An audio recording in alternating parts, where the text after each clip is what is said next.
Yeah. What up, y'all? It's your boy, the one and only A Switch, aka who keep putting these damn raisins in my pocket, aka the Komake Tiger Dropper, aka who keep putting these damn fruit roll-ups all in my back, aka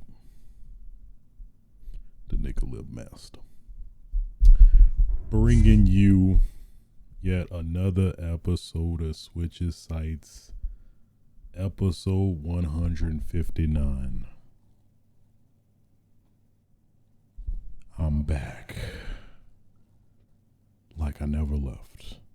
Man, it has been it's been a while. It has been a minute. It's been more than a minute. Man, we got so much catching up to do. We got a lot of catching up to do. First off, at least want to address I'm officially retiring the nickname / alias the social distancing champion, because yes, in fact, the one and only also got COVID. Don't really know how I got it, but I got it either way. So clearly I cannot, the long running streak of being the social distance champion has come to an end. You can't be a social distance champion if you got infected with COVID. It just doesn't work. So I am officially retiring the moniker of the social distance champion, because I clearly got infected. That's the annoying part, though. It's like I barely interact with people, let alone want to be in public spaces, but yet I still somehow got it. So yeah. So with that being said, that did throw a huge wrench in everything I had planned, including making a return to this show / podcast. And yeah, it ruined everything. Put a huge 3-week just wrench, just destroyed, demolished any type of plan I had. So I had to quarantine myself, go through it, which, I mean, shocking, I know, but COVID is not fun. It is not fun at all. You don't want it. The fact that I was vaccinated and got it and experienced what I experienced is like, man, if I had it unvaccinated, man, I don't know, would have been in a whole world of hurt. But hey, I managed to get through it. I don't really, luckily, no noticeable side effects or lasting effects like potentially some have gotten. So I'm thankful for that. Very thankful for that.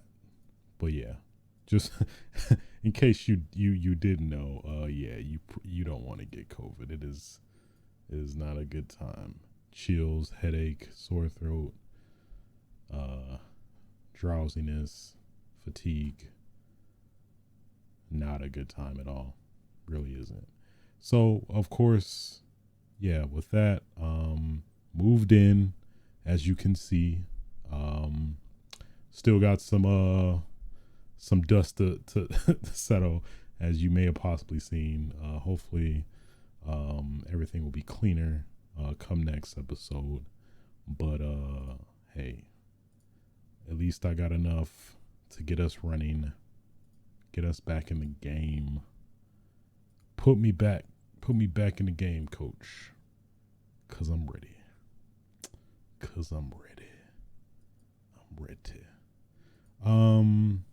What else?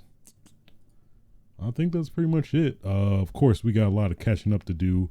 During this whole interim period, I I was keeping track of some of the at least more notable stories that came out while I was gone, while I was dormant. So we gon' hit the ground running, catch up with a lot of these news topics.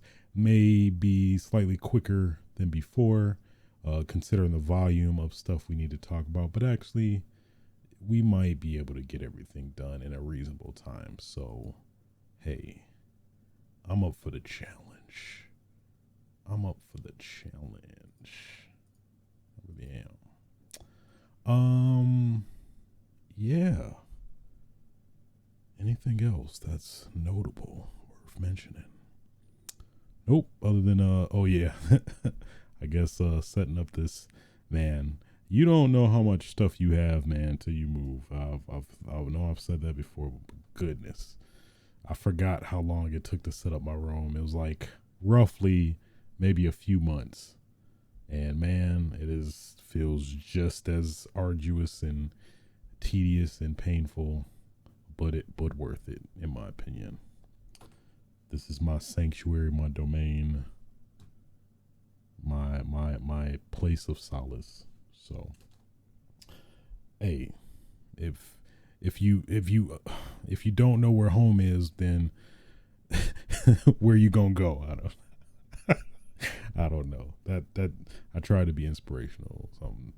I also have to try to fix this mic that just is attracted to just falling on me. So that's yet another thing to fix. Is this in all the way? Oh my god. So much stuff to adjust, but hey, we got enough to keep it going nonetheless. So man, that was a lot. It felt like a lot. Without further ado, let's stop the dilly-dallying and get right into it. First topic of discussion. Tony Hawk 3 and 4 was planned, but unfortunately scrapped. So this was basically a news article, or no, actually this was a Twitch stream with I think an avid Tony Hawk streamer that streams the Tony Hawk's games.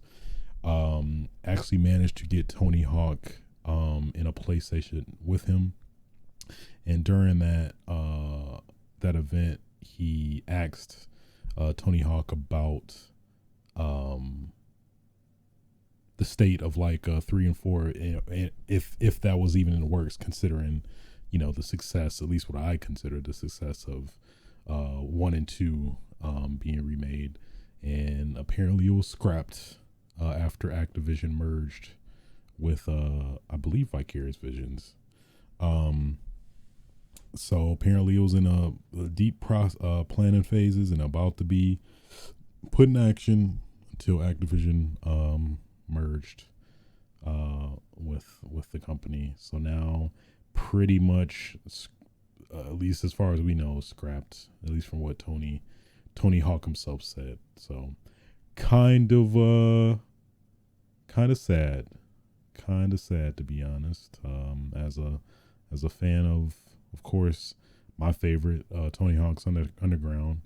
I was looking very much forward to at least enjoying this, and then I would assume they would make a remake Thug next. That would seem to be the logical next step, but alas, that's all we got apparently. Hate to see it, but who knows? Maybe down the road, now that Xbox bought Activision, maybe they'll flip it back around. May get revived. Who knows? We'll see. But we'll see. Tony Hawk is great though. Tony Hawk is great. Tony Hawk is fantastic. Moving on. If I could find where I'm typing.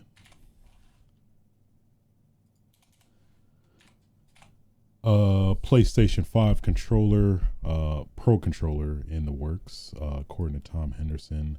Sony is working on an official new PlayStation 5 Pro. Let me Pro controller. And it apparently has some awesome features. This is pretty much in the likes of the Xbox Elite controller, which is basically a premium controller for, video game enthusiasts that like to have access to the extra features. I believe they mentioned a few potential additions. Pictures of the controller keep the classic PlayStation 5 style, but show a few key differences. One of the biggest changes is buttons under the analog sticks, which allow you to completely remove the analog sticks, which Sony refers to as removable stick units. Another feature includes the trigger stops at the back of the controller, in addition to flappy paddles / buttons that have become increasingly popular over the years, with players turning to companies such as Scuff Gaming and Nacon for such controllers. The prototype also features grips to help hold the controller, which also seem to be removable. Pretty dope. Yeah, that X factor definitely seems to be removable stick units, which my guess / assumption is probably like you can remove the stick units and maybe potentially put like, I would guess, like a mini D-pad in there, and that'll probably be really dope for like fighting games, getting them diagonal, getting them dragon punches off way easier.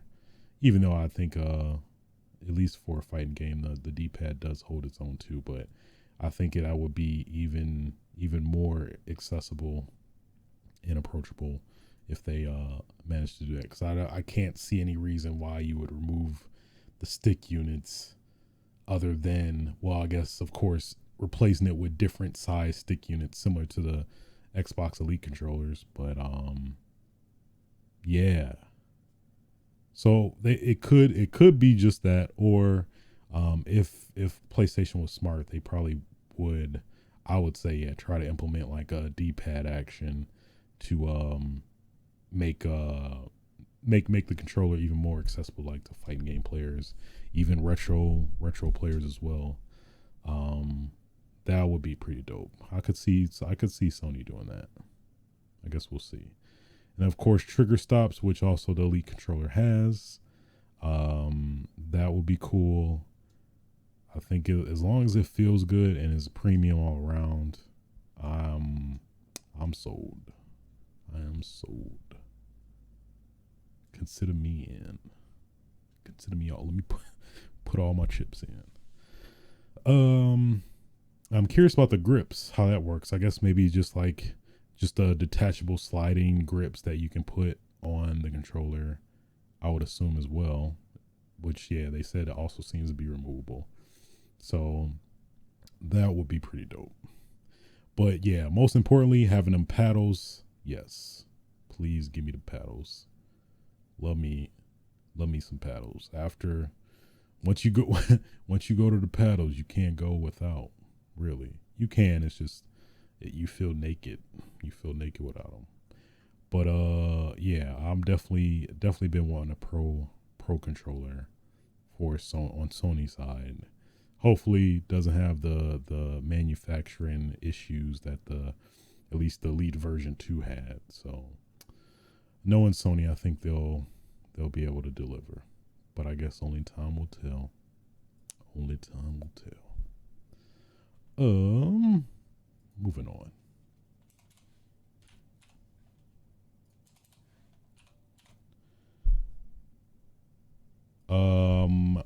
Hidetaka Miyazaki, of course, the god that has made the iconic series Dark Souls, Demon Souls, Bloodborne, Sekiro, and then a most recent Elden Ring.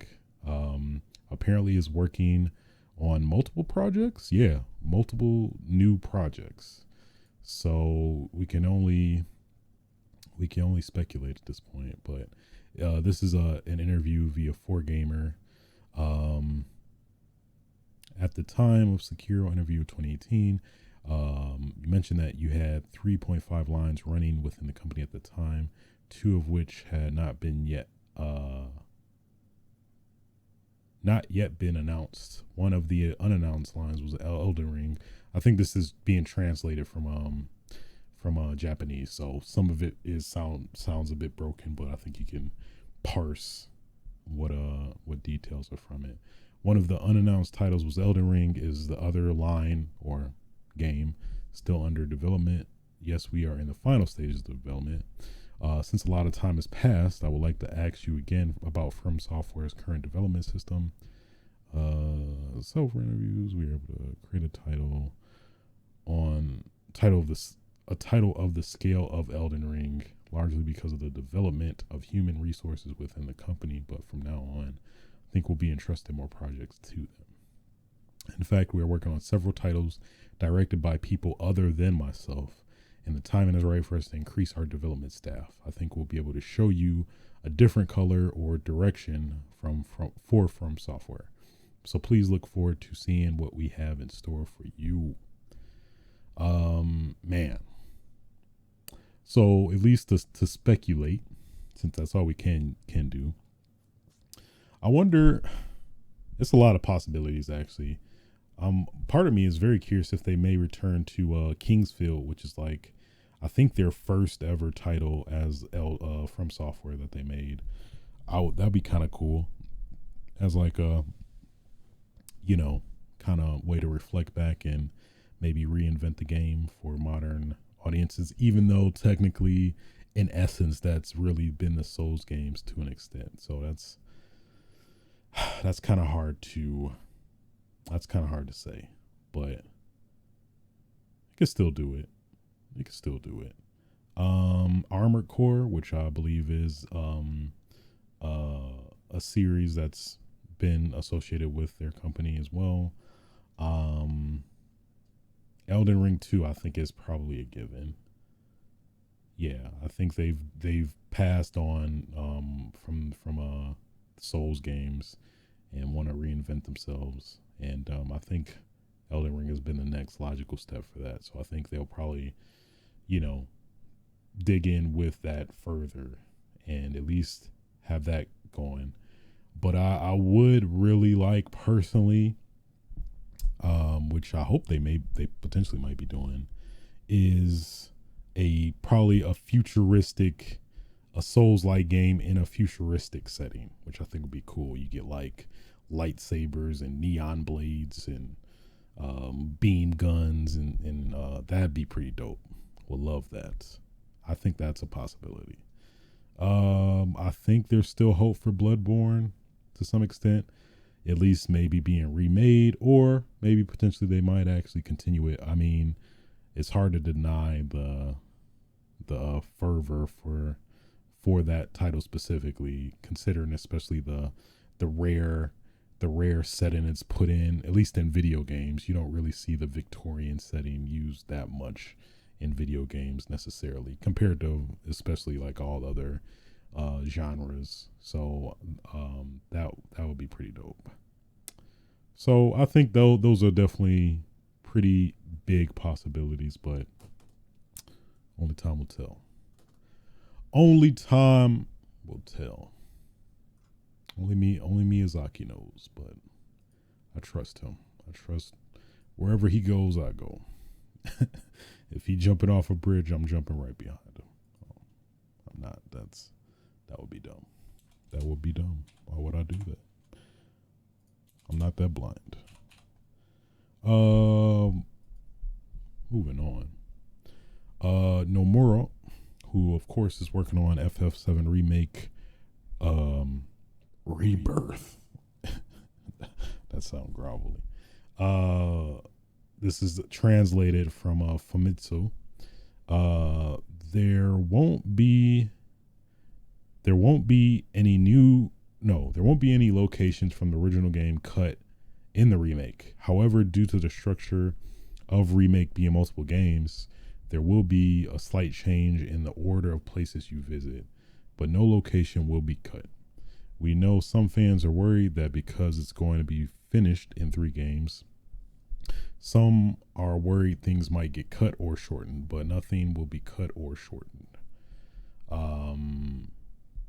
Also included is the info that it's a trilogy, because although they initially had some ideas about only having 2 games, the workload of the first game put into perspective how much effort it would take to try and include the rest of the original game, so they ultimately went with making a trilogy. Which, yeah, I mean, we've talked about that specifically before, but that's definitely a good choice. I think a trilogy is a pretty concise way to tackle it, considering the ambition they have for this trilogy. In comparison to the original IP. So yes, no compromises, no cut content. Looking at you, Capcom, with your cutting Clock Tower, making Nemesis just a former piece of himself. But I digress. This is not an opportunity to dog on Capcom. Let me stop. But yeah, that's pretty cool, considering how, at least it seems like the game is gonna go. They're definitely gonna take some interesting. I just love the potential is like of the familiarity, but the unfamiliarity. Just the fact that the game is being remade, but it won't be exactly the same as we think, but it will technically be familiar, but be reimagined in a lot of ways. I can't wait. Give me rebirth right. I want to be reborn right now.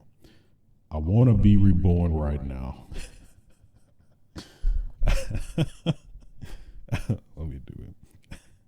Now I'm motivated.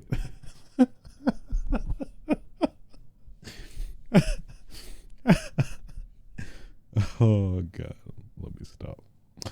Moving on.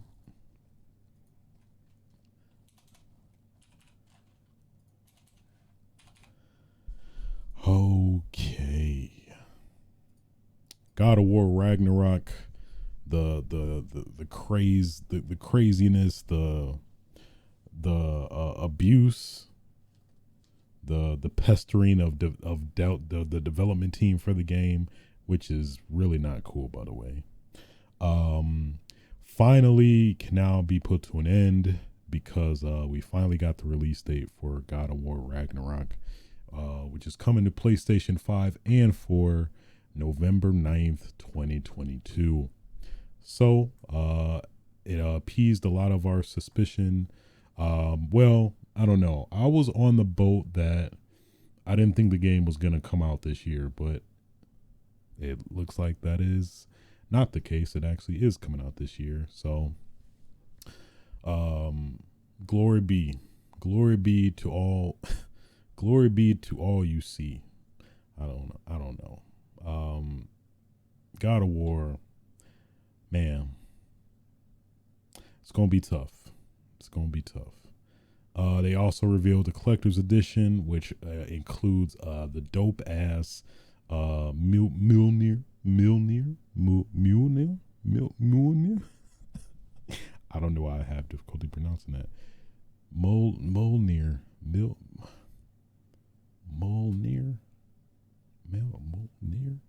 You know what I mean. Hey, my fingers want to touch it. That's all I'm saying. I want to touch it. That's all I'm saying. Take that for what you will. But hey, it is looking real good. I'm very hyped though. Best believe. God of War. Ragnarok. Be yelling boy, throwing the axe. Just feeling like a dad. I'm ready. I'm so ready. I'm very ready. Moving on. Making good progress, actually. Like a rapid fire. Speaking of announcements, we also got Bayonetta 3 finally getting a release date as well. October 28th, 2022. Yet another game coming out this year. Yes. Saw the new trailer they had. Yes. Give me all of it. Give me Bayonetta with all the sexiness, twerking while shooting her feet out, shooting with her feet, twerking while shooting with her toes out. It's a good time. It's a good time. I do love in the trailer they showed what did they call there was a mode specifically, I guess like a E for everyone mode for like I guess if you're 7 years old and play this game, I guess I don't well, I mean, hey, you the parent, you should know what your kids are playing, but I digress. I forgot what they called it. They called it some, let me look it up. Bayonetta 3 like no booty mode. Yeah, no, that's not it.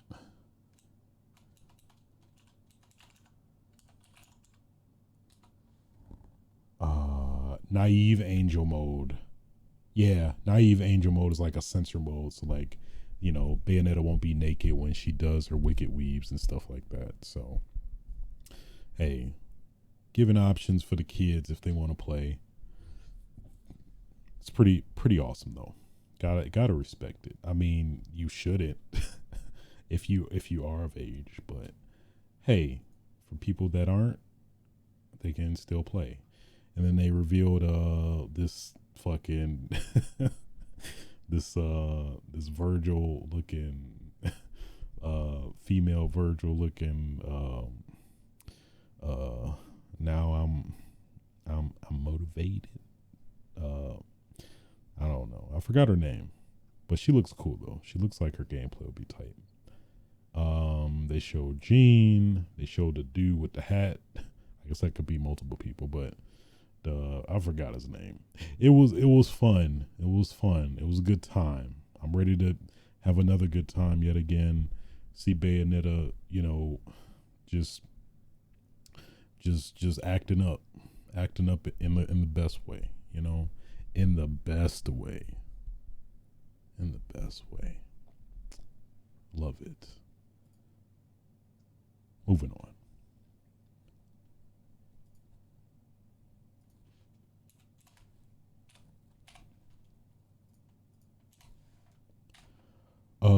PlayStation announced a new incentive / loyalty program called PlayStation Stars. PlayStation Stars. Oh my. Why did it modulate like that? But anyway, PlayStation Stars, free to join, get rewards by completing campaigns, activities, and trophies, etc. Loyalty points can be redeemed for PSN wallet funds, for example. Digital collectibles include iconic characters from games and other forms of entertainment. Confirm they are not NFTs. It's good. That's good to know. Launching later this year, PSplus subscribers will earn additional points to spend in the PS Store. Redeemable are standalone games, DLCs, and collectibles, plus more in the future. Monthly check-in campaign and a unique special reward for the first player to get a platinum in their region. Oh, that's pretty cool. I'll probably never do any of this. Maybe I might. Seems pretty standard, I guess. It is cool though. I guess at least I have something to at least get something for your countless life being put into their ecosystem. At least it's good to get some payoff. So better late than never for sure. I do I approve. So I guess we'll see how lucrative or worthwhile it is when it is out in the wild, but it seems, at least on the surface, interesting enough. Yeah, I'm not sure when it technically releases or if it has released. Doesn't seem to be a date. Let me look in Yeah, it does not seem to be. Yeah, they didn't give a date, so it's at least launching eventually. But hey, pretty cool. I don't hate it. I don't hate it at all. Moving on.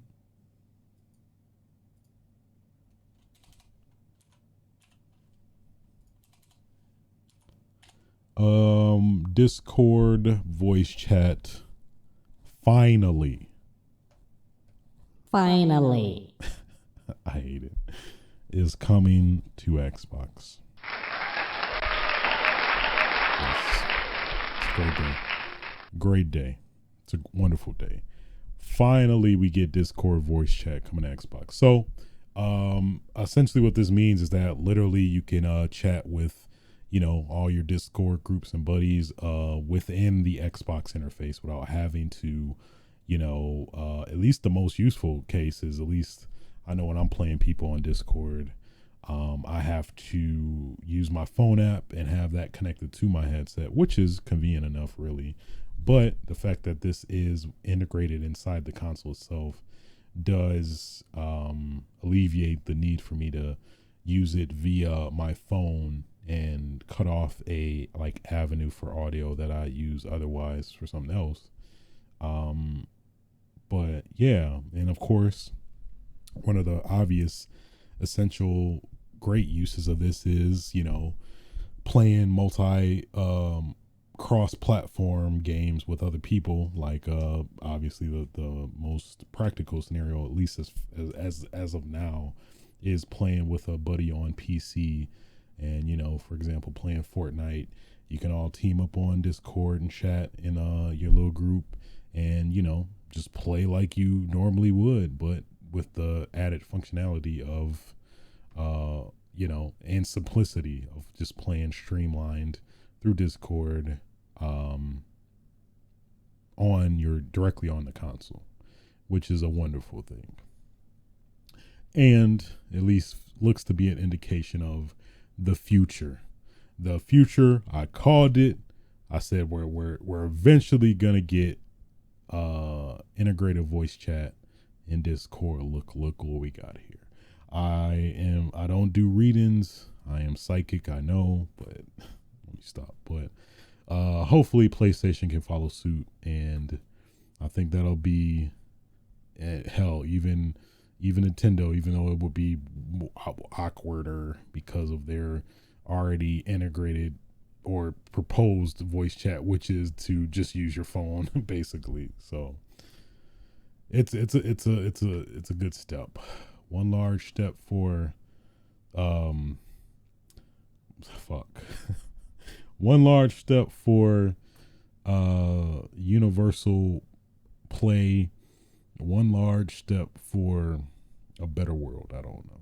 Maybe that's too ambitious. It probably would be the opposite. Well, I don't know. Playing with your friends though, Hey. Love to see it though. Love to see it. So hopefully PlayStation don't look stupid now. Oh yeah, and that's the funny thing too, because I think PlayStation bought Discord. So yeah, I think that would I think PlayStation, I'm pretty sure PlayStation, let me look that up. Pretty sure it was either that or some exclusive relationship.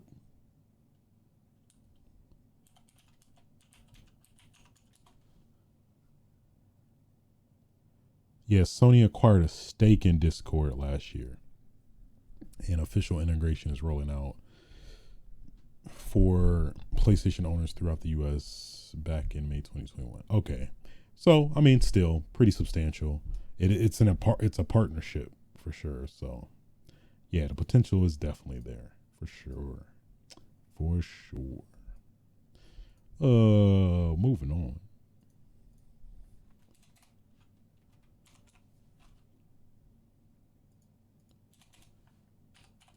Rockstar remasters on hold. Due to the outcry and poor reception of at least the GTA remaster collection when it initially came out, it looks to be in much better shape now, but nonetheless, it looks like Rockstar is not moving forward with Red Dead Redemption and GTA 4 remasters, presumably due to the GTA Trilogy Definitive Edition poor reception, which understandably makes sense because of just that was a pretty bad experience all around. But like I said, it seems like the game is in better shape from what I've heard. So that's at least good, but who knows? Maybe we'll get it down the road. And I think at least with both GTA 4 and Red Dead Redemption, I mean, you can play them kind of loosely remastered because they were upgraded. They got the Xbox Series upgrades where they look much better, perform way better. I'm pretty sure, at least for GTA 4. I'm not sure about Red Dead Redemption 1. I think Red Dead Redemption 1 is 4K now on the Series X. I'm not sure about the frame rate though, but I'd say that's just as good, if pretty decent constellation either way, at least for now. I mean, to remake, well, I guess remaster keyword, which isn't essentially to remake it anyway, but I don't think they really, I wasn't clamoring for it. Maybe Red Dead Redemption 1 more than anything, but the GTA 4 I think is still in good shape either way, but that's fine. It's fine. It's okay. I'm not losing sleep over it. I know that much. But in line with that, or in lieu, shall I say, we did get recently more details regarding Grand Theft Auto 6. At least the rumor on the street is, I think via Bloomberg, aka Jason Schreier, that the game will include will be a female protagonist. This is a quote from the article. There will be a female protagonist. The game will feature a playable female protagonist for the first time, according to people familiar with the matter. The woman is Latina and will be one of a pair of leading characters in a story influenced by the bank robbers Bonnie and Clyde. Developers are also being cautious not to punch down by making jokes about marginalized groups, the people said, in contrast with previous Grand Theft Auto games. The new map is a fictionalized Miami, but will update over time, so I'm assuming essentially literally Vice City. The game's new map is now focused on a fictional version of Miami and its surrounding areas. Rockstar's plan is to continually update the game over time, adding new missions and cities on a regular basis, which leadership hopes will lead to less crunch during the game's final months. A lot to dissect there. At least first off, the female protagonist, I'm all for that. I think that'll be a cool, new, interesting angle to see, a new protagonist we've not seen before, at least going from a female's perspective. And at least I think of all people that could do it, it's definitely Rockstar. I mean, they were successful, at least having one of the least more notable black protagonists in San Andreas, which I think they pulled off very well. Nico Bellic in GTA 4, I think he was a pretty dope character as well in terms of a new angle of a protagonist that we haven't seen before. And I think they'll probably be able to do it again with a Latina protagonist. I'm curious if it might be Catalina, or I guess it technically isn't, because this timeline is separate from the older GTAs like 3, Vice City, and San Andreas. That is a separate timeline, so it technically would be either way a new opportunity. But the fact that it's Latina, I'm guessing they might go strong on the Cuban vibe, maybe, in terms of getting that perspective of a character, and then maybe going that way, which I think would be pretty dope, to kind of get that angle in this type of game. Yeah, I'm down. Bonnie and Clyde, that sounds pretty dope. I'm curious how they're gonna do it. Maybe they might do the character switching, where you can maybe, instead of 3, it'll just be the 2, which might make it more focused more contained. That could potentially work very well, I think. If anybody could do it, definitely Rockstar, for sure. I like the fact that it will update over time, cause yeah, if GTA Online is any indication, yeah, that's they. Of course, they've had their substantial updates, like the periodical heist updates, some of the other miscellaneous updates, like nightclub update and all that. But I don't know. I think it would have been more substantial if it was like an added new location added to the game, like they're at least proposing here, which I think will definitely work better in the long run. Like kind of similar to like the Ballad of Gay Tony. Oh, it wasn't necessarily new locations. It was just more new missions and like a new plot story and characters. But I think that is just as good. But it seems like they're kind of gonna do all that, add new characters, new missions, and new locations within the game over time, which I think is probably the smart move. I think it's the smart move all around. I'm curious what they're gonna do. Vice City going back to Miami. It makes sense. They already got the template. That's the only other game they haven't done yet, or kind of reinvented or reinvigorated. And I think it'll give them more potential to kind of tone things down. Well, not necessarily be too ambitious, but then again, I think they said the location is huge, even bigger than 5, like just off the launch. So that is gonna be very fun to see. I'm clamoring for a new GTA for sure. It's been like Jesus. 20 came out in 2013. That's like what, 8 years, almost a decade without a new Grand Theft Auto game. It's time. But yeah, it looks like all hands are on deck for focusing on GTA 6. So it's gonna be great. It's gonna be a good time. I can't wait. And moving on. Out of nowhere, PlayStation announced, this was like last week, they announced 1440p HDMI video output, which has been I would think a highly requested feature for a lot of folks, especially gamers that just traditionally play on their monitors, which I think probably most popularly are 1440p in resolution nowadays, if not 4K for 1440p, which I think a lot of people were missing out on, but now we're actually getting some of that action. And it seemed like PlayStation wasn't going to implement it at all, but then just out of nowhere they're implementing it now, which is pretty damn dope. I think one caveat they did mention, or at least that was discovered, is that 1440p will not let you use VRR.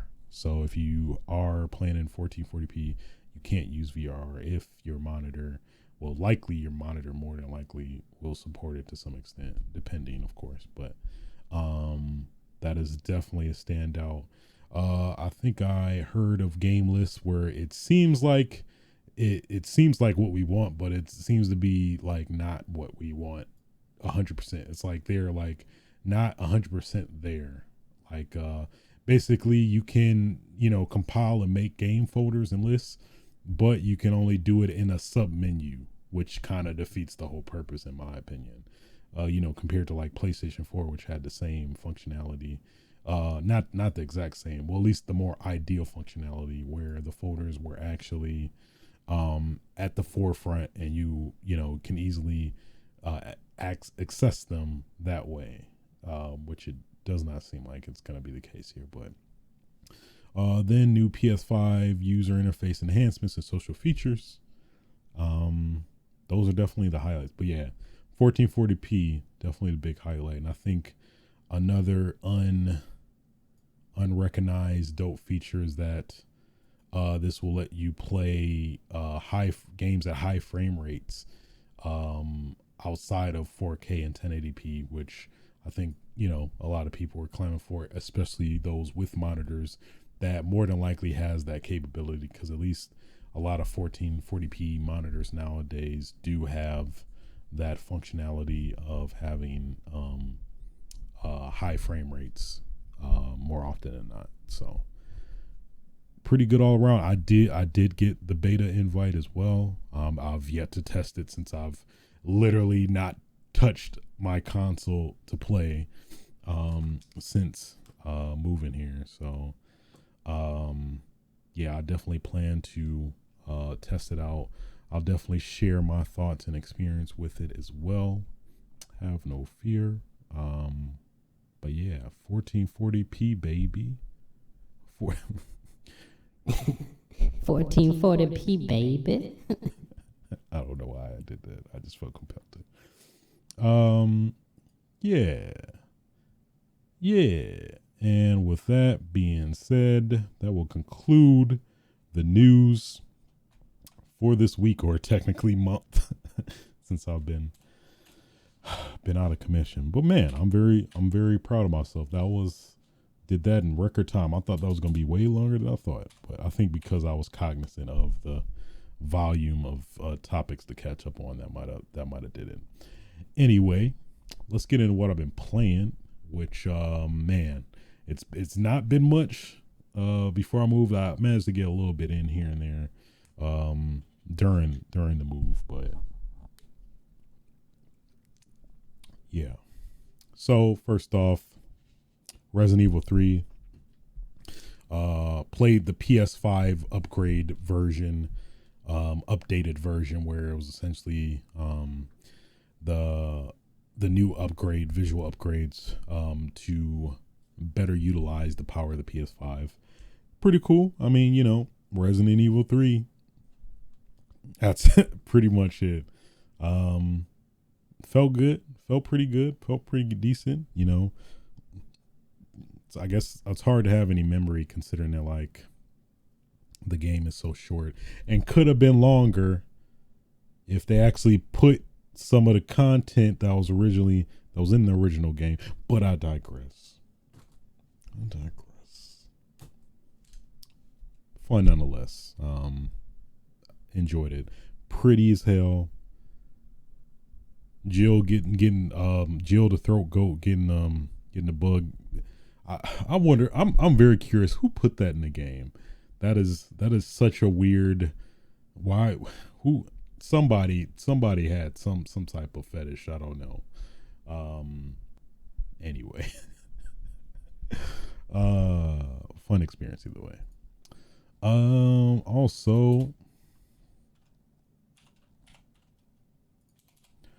Teenage Mutant Ninja Turtles Shredder's Revenge. I'm not sure if I mentioned playing it before. Either way, finally played Shredder's Revenge. Fun as hell. It took me back to the good old days, playing the Ninja Turtles games growing up, loving the Ninja Turtles in general. Playing Ninja Turtles 2, is it Secret of the Ooze, I think. Playing that tape just until to oblivion. Yeah, this also took me back. Wonderful game. I think it did everything it needed to. Had all the characters I wanted personally. They definitely leave room for more in terms of adding more characters, or maybe doing something like the Mr. X expansion, maybe having a little update with maybe a couple more characters, more content levels, or something like that would be pretty damn dope. But it really captures the essence of Ninja Turtles back in the day, which I think it spoke to a lot of us. I think it sold like 1 million copies, I think to date or something like that. So it's definitely way on its way in terms of success for sure. But yeah, really fun game, a lot of content.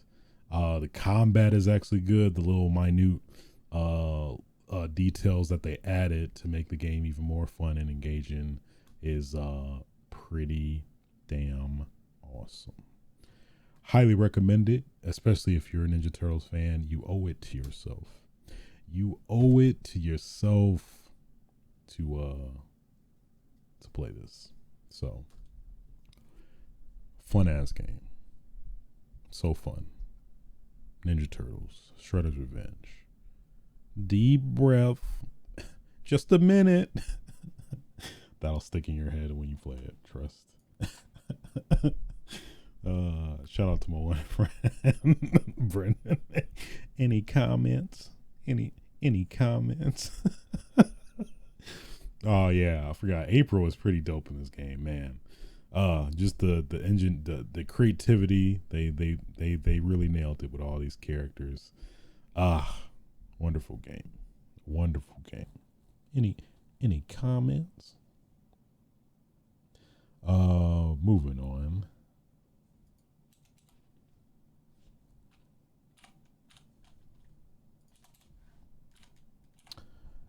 Neon White. Fun ass game. Let me tell you. I was played majority of it on a PC. Then this was like within the transition of me moving. Played a ton of it on PC. Actually played a fair amount. I actually finished it on the Steam Deck. And that was it, essentially. But fun as hell game.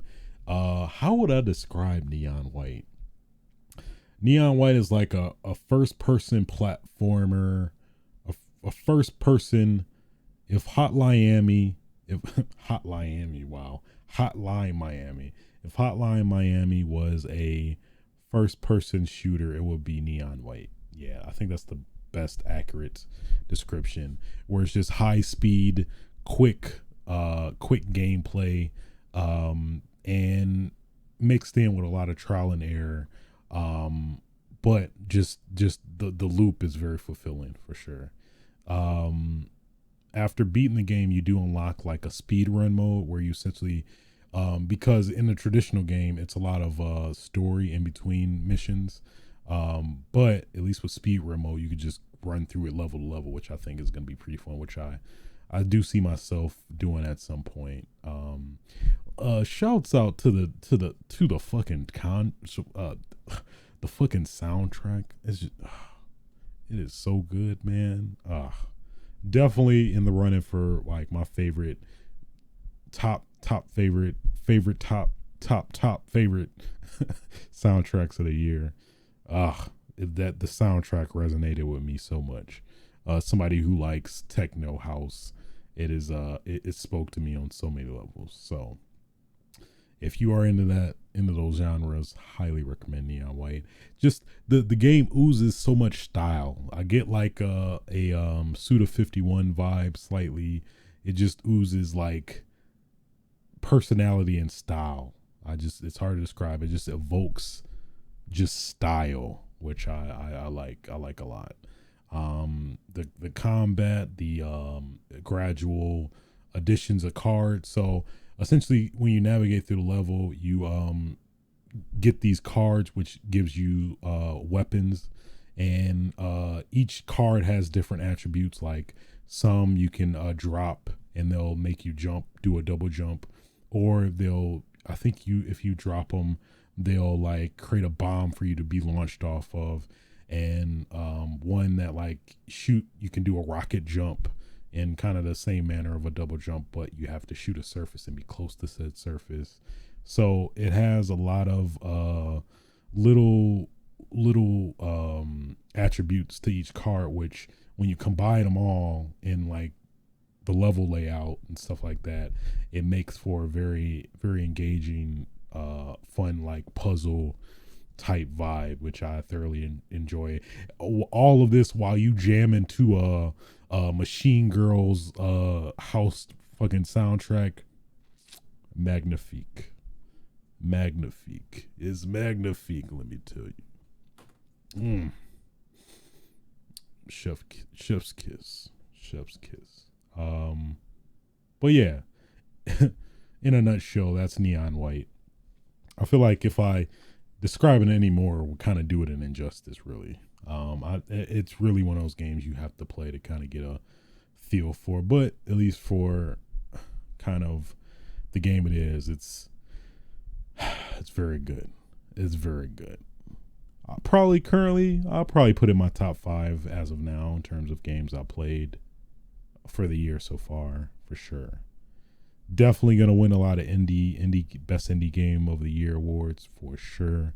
I would be shocked if it didn't. But man, if that sounds even remotely interesting to you, highly recommend you play Neon White. Gets my stamp of approval. And with that being said, that concludes all I've been playing. Well, within the month. Oh, wait a second. I forgot. I totally forgot. Totally forgot to include it. Glad I remembered right now. I lied. That does not conclude it. Also, while I was at least in somewhat better shape to be a functioning human post COVID, I did also play Monster Hunter Rise. I did much to my my disdain. I did play pretty much started PC all over again, like a fresh start. Yeah, I basically put my tail between my legs and pretty much replayed the game through PC in order to catch up to the new Sunbreak content, which I managed to do, surprisingly. I'm surprised, actually. It was much faster than I anticipated, which I'm totally fine with. I definitely salute all the people I connected to like late in the game, which I think definitely expedited a lot of the time being spent playing the game. So if you are lucky enough, really, if you just mainly join people's games, more often than not, at least in my experience, I was able to join people's matches mid game. And it was literally one example too. Like I joined a game, somebody else's game, and literally like 2 seconds after I joined, it was like quest completed. I'm like, oh, all right, cool. I think it was like a urgent quest in of itself as well, which is I was like, I'll take it. Capcom, you robbed me of all of my already hard-earned time. 200 hours into the original game on Switch. Hey, I'm taking whatever I can. Any shortcuts you gonna give me, I'm gonna take them. You hear me, Capcom? I don't give a damn. You should have let us transfer our data from Switch to PC, but yet you did not. Which, whose fault is that? Yours. Loyal Monster Hunter fan, and this is how you treat me. Let me stop. Anyway, managed to get to the new content. I actually didn't get a chance. Ironically enough, I didn't get a chance to play much of the new content necessarily. After I got to the new content, I just pretty much caught up with the old stuff in terms of doing essential quests, unlocking the Argosy trade slots, minuscule stuff like that. One thing I will say though that I do really like is the addition of the switch skills, or I forgot what they call it. I think they call it switch skills, where basically you can switch between two modes mid game during a hunt, when otherwise before the DLC you would have to you only do it at you'd have to go back to the home base in the map and then switch it that way. But now you can do it on the fly. I think left trigger X, Y, and B or something like that, and you do it on the fly. Then you can also cancel out of it by doing an invade. It can get really nasty in a good way. It could get really nasty in a good way, which I think definitely expands upon the gameplay, it definitely gives it a Monster Hunter Generations type vibe for sure, in regards to just the flexibility of your moves and, you know, seeing an opportunity to do something, but knowing that you have the capability of technically all your arts, because you can allocate certain attributes that you otherwise would get like in the main game to like art 1 or art 2, and then you can switch to either or. And of course, you know, find that hidden mix that, like, you know, certain attributes synergize with other ones and things like that. So thoroughly enjoyed that, especially with the great sword. The great sword had some new switch skills that you unlock, and after unlocking those, I'm loving the great sword even more now. Actually, I was at least in the main game, I was like hunting horn mainly, with probably great sword being second, but now I think that's kind of gonna switch. We'll see, considering I haven't really messed with the hunting horn abilities yet. I think I dabbled in the training room a bit to see what they were like, but outside of that, haven't necessarily fully practiced that out within the game itself, at least. So but yeah, overall, at least from what I played so far, I'm really digging it, really digging a new locale. Yeah, overall, pretty satisfied. Haven't played any of the big major monsters. Haven't unlocked some of the, I believe there's even more switch skills you can unlock when you get to a certain point within progress, which is cool. Master rank is brought back. I'm pretty sure that was in Monster Hunter World. Yeah, I know that was in Monster Hunter World. So yeah, I'm curious if they cut some of the like placeholder content because of the Sunbreak content. At least as somebody who played this game all over again, it seems like they cut some of that out, or maybe it's restricted to your hunter rank level, which I think I'm like 50 currently. I think I was like 100 something maybe on Switch, but like I said, man, progress is really, really quick, surprisingly quicker than I thought, which that went a long way. So I'm digging it, digging Monster Hunter Rise on PC. Of course, I was able to do all this in buttery 4K, 20 hertz. It was so beautiful. It was so beautiful. It, yeah, low key, in my back of my head, I'm like, yeah, this is pretty worth it. So, alas. That concludes all of what I've been playing for the past month or so. Let's get on what I've been watching. Obi-Wan. Saw all of Obi-Wan. I have mixed feelings. I'm not gonna get into spoilers. I don't really think it's worth it, really. But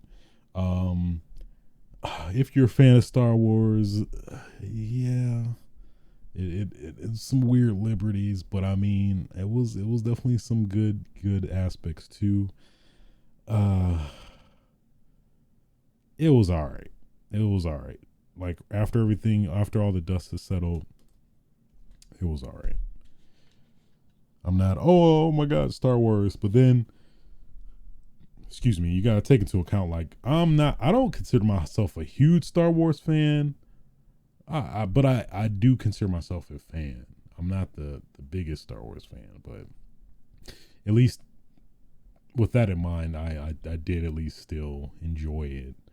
But it was okay. After everything's said and done, it was okay.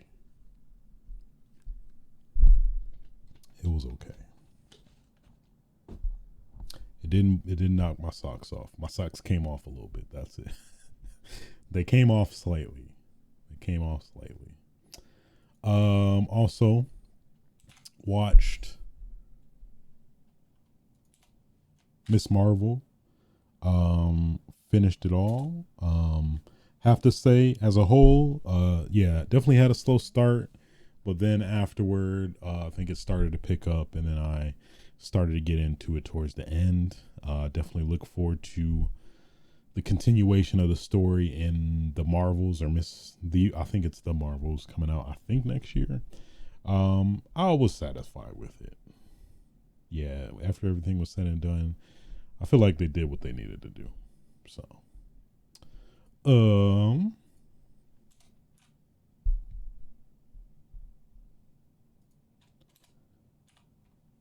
The Boys. The Boys? The Boys season 3. Of course, saw all of the rest of this season. Man. It was really good. It was very good. Very, very good. Yeah, it was. It was pretty good. I will say towards the end, it felt like a little bit of a cop out in terms of the plot. I won't get into that specifically, but towards the end, I felt like it felt very cop out to me personally. That's probably my only one gripe with the season was the stakes. The stakes were high, but I didn't feel like that fully like stuck towards the end. So I don't know, man. I don't know. I kind of wanted more. I wanted more punishment, more consequences towards the season, considering the nature of the show, especially. But we'll see. We'll see what happens in season 4. But I'm looking forward to it, nonetheless. Oh boy. Let's get into it. Let's get into it. Let's get into it.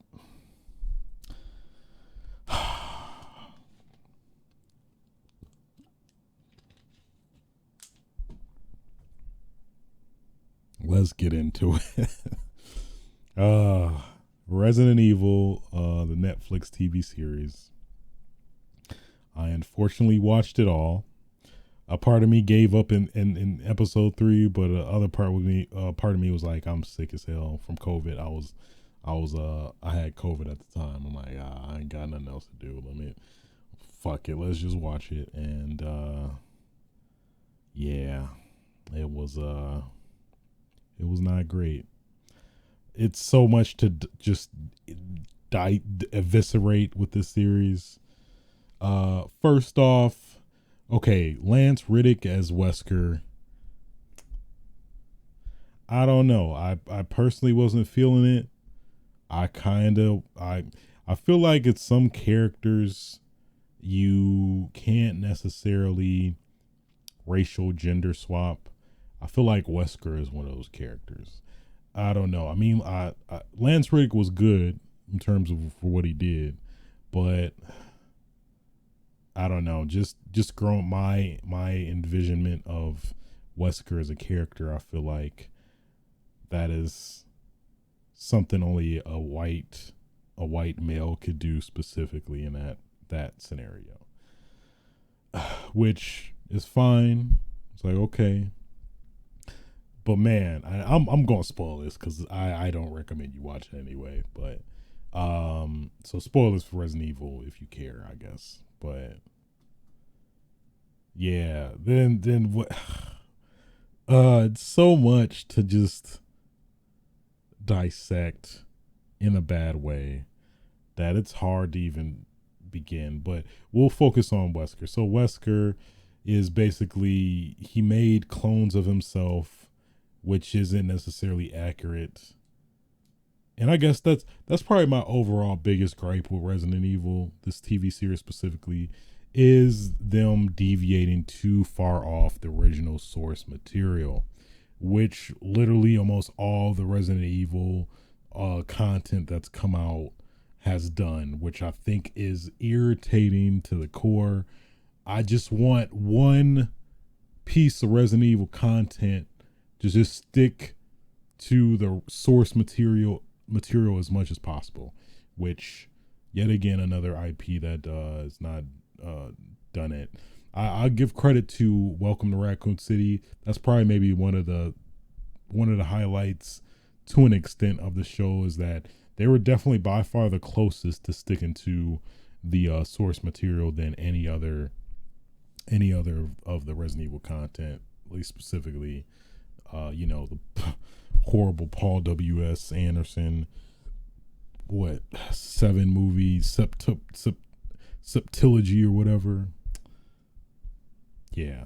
But either way, Resident Evil, yeah, I think that's my biggest gripe. They really butchered too much of the original source material and tried to splice it in their own thing, which I think in some respects does not work depending on the material. So like, you're trying to attract, one, gamers who have an attachment to the series growing up, and then trying to get people who've never watched or heard of Resident Evil, which that kind of pisses me off even more when I think about it that way, because it's like, now you got people watching Resident Evil for their first time ever, being this TV series, and this is in no way, shape, or form that faithful to the original source material, and people are gonna have at least horrible first impressions, in my opinion, of this being associated with the games, which is very unfortunate when I think about it in that light. But it is what it is, man. It is what it is. It is what it is. So you got Wesker being black, and then he had clones, and which are the daughters, which they're basically the main characters of the show. And then Wesker, come to find out, he only made them to take their blood, which their blood basically keeps him alive, more or less. And then, there's actually the original Wesker running out there, and then there was multiple clones, like I said earlier. Then they show, quote unquote, the real Wesker, and it's the black suit, and then he got the afro because he's bald otherwise. It was not working for me at all, man. He just looked like a rip-off Blade, man.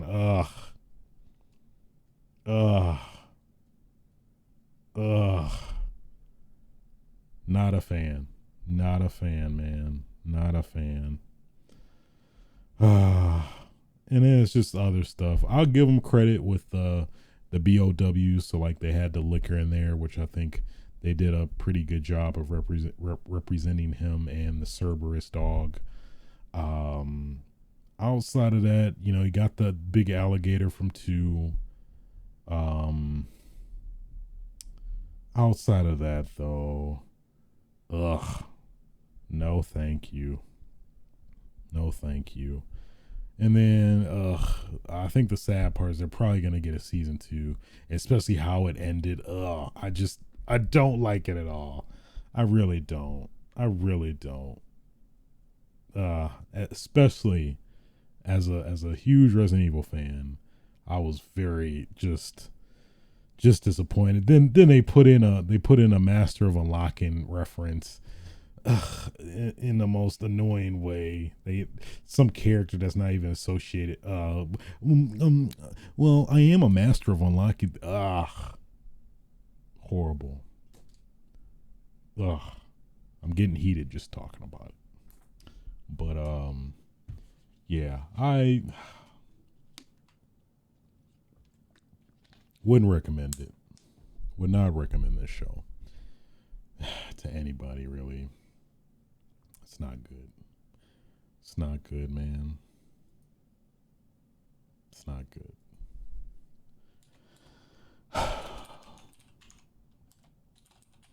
It really wasn't. Ugh. Anyway, moving on. Have to move on. Also watched Stranger Things Volume 2. Finally, after a 30-day excruciating wait, they finally dropped. I think, was it the last 2 episodes or was it just one single big episode? I think it was 2 episodes, the last 2 of this volume 4 season, which I really am not a fan of this cadence. Just either let me binge it all, or even though I don't personally like it, I can understand it.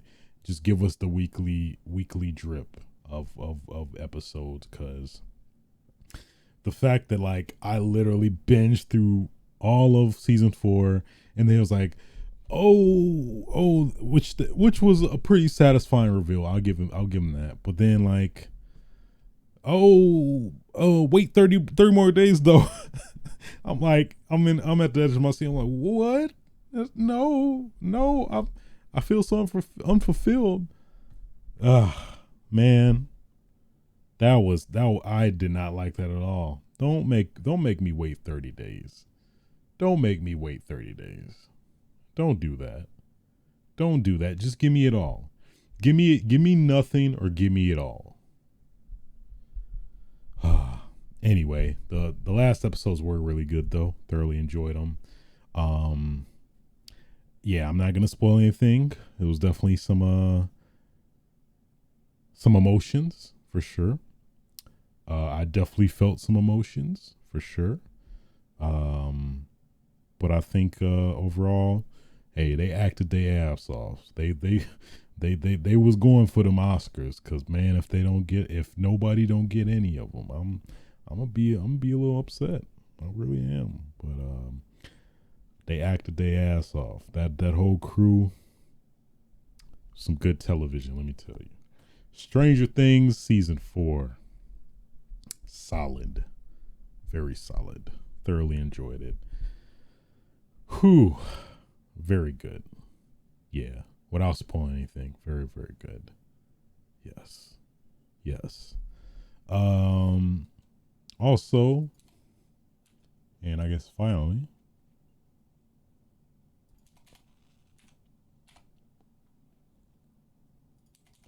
also watched Nope, the one big movie that dropped, the third movie of the Jordan Peele collection, which is very compared to his previous work. This is definitely, in my opinion, the weakest of the 3. The other 2 being Get Out, of course, and Us. Yeah, this was definitely the weakest movie in my opinion. I at least after movie was done and like kind of doing some research, of course, at least one of the nerdy things I do is like after a big movie or whatever, I like to dissect and divulge, maybe like ruminate on stuff I may have missed or maybe not noticed, and like maybe get another take and see maybe if I get a more fonder appreciation of the movie or whatever. Which it definitely had a lot of stuff that went over my head at the time, but makes sense after seeing it again. Well, not seeing it again, but researching some of the messaging in the movie. Yeah, I don't know. Outside of that, it was, yeah, it's like it had some highlights for sure, of course, but as a whole, after like the credits rolled, I was like, I guess, I suppose, it was okay. It just, I felt very unfulfilled after the credits rolled, which I think a lot of it goes to the unknown threat in the movie, which I guess minor spoilers. I'm not really trying to spoil it, but I feel like we didn't know enough of what the threat was, which I think would have helped more in terms of I don't know, getting a better understanding of the movie as a whole, which I think is one of the issues with the movie. I think the balance of keeping that creature unknown can work in your disadvantage, which I think is what they did in this movie. I feel like they could have gave a little bit more back story or hints about what this creature is that I think would have helped a bit more in terms of instilling fear, actually, more so than what was presented to us, you know. So that's probably my one of my biggest gripes. It was some stuff that I didn't really feel really had meaning or was worth like evoking into this that I had some issues with.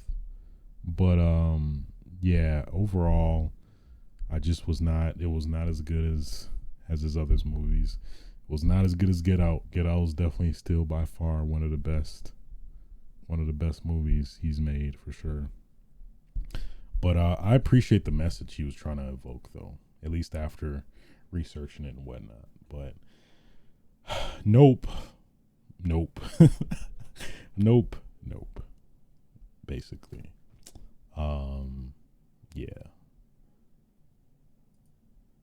Yeah. Also, I did catch finally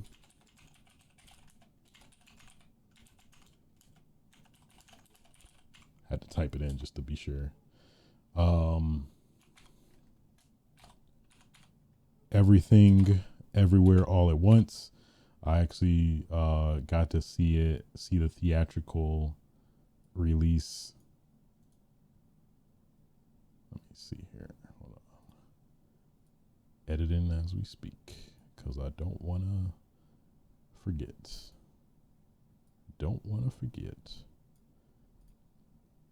Yeah, Everything Everywhere All at Once, which was a pretty interesting movie. It's crazy. I hear like the rumors that like this movie, it does the multiverse better than like the Marvel movies, which after seeing, I'm like, yeah, it pretty much does. It definitely does. Yeah, it definitely does handle it in a very awesome way. The payoff is really nice and sweet. I'm really glad I saw it. It was a very, very fun movie. Very, very fun. Oh, some of the stuff in that movie. Yeah, man.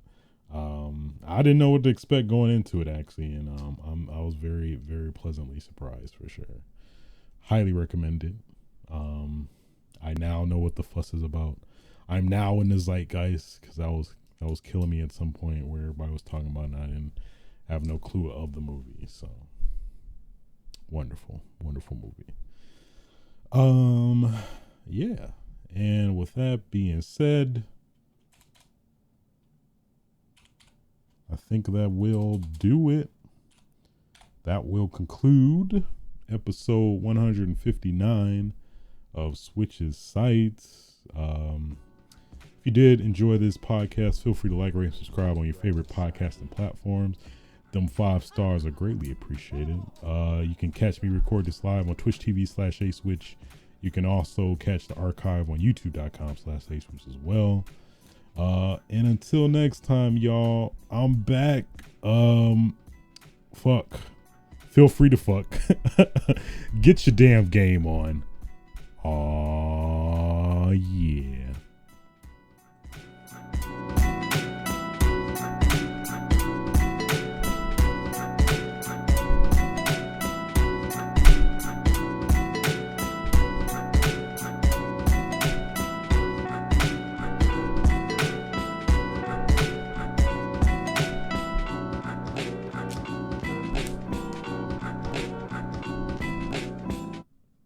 Nobody's safe.